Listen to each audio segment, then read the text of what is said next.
Presented by LS Record Mathili.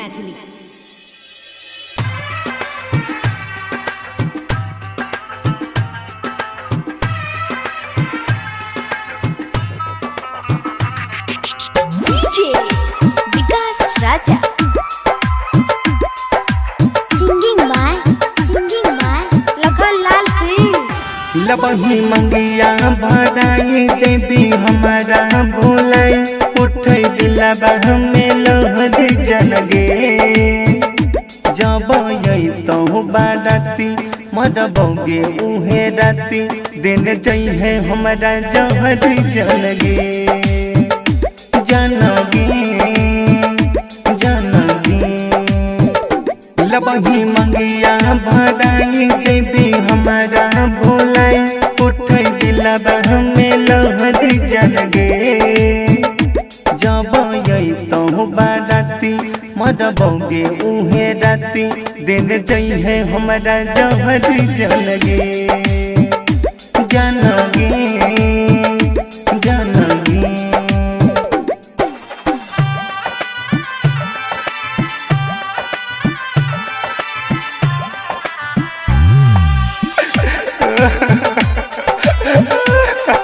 Recording by Rhythm Studio, Bhagalpur. जिंदगी में हमारा तू भूलगी बन के लही अब काटगे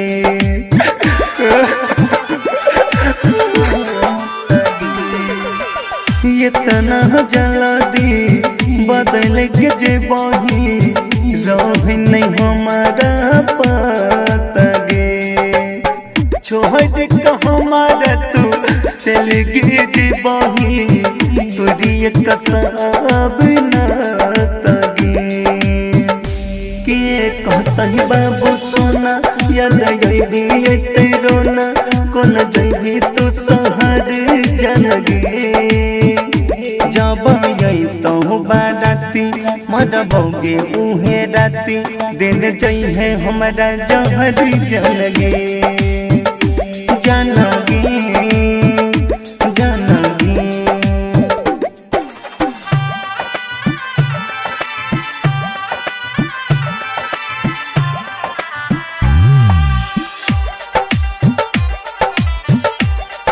Recording by Rhythm Studio, Bhagalpur.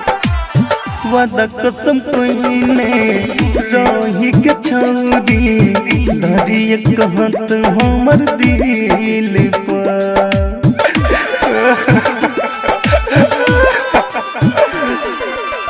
साथ हमर छोड़िए के छौरी कहाँ डगलही मुश्किल पर लखन लाल संगे घरबा बचै बही वीडियो बनई बही के रील पर राहुल शशि सिकंदर नहीं करतो अब कदर मिले है हमर कबर जनगे जब यही तो बाराती मरबोगे उहे राती दिन जइहे हमारा जहर जनगे जनगे जनगे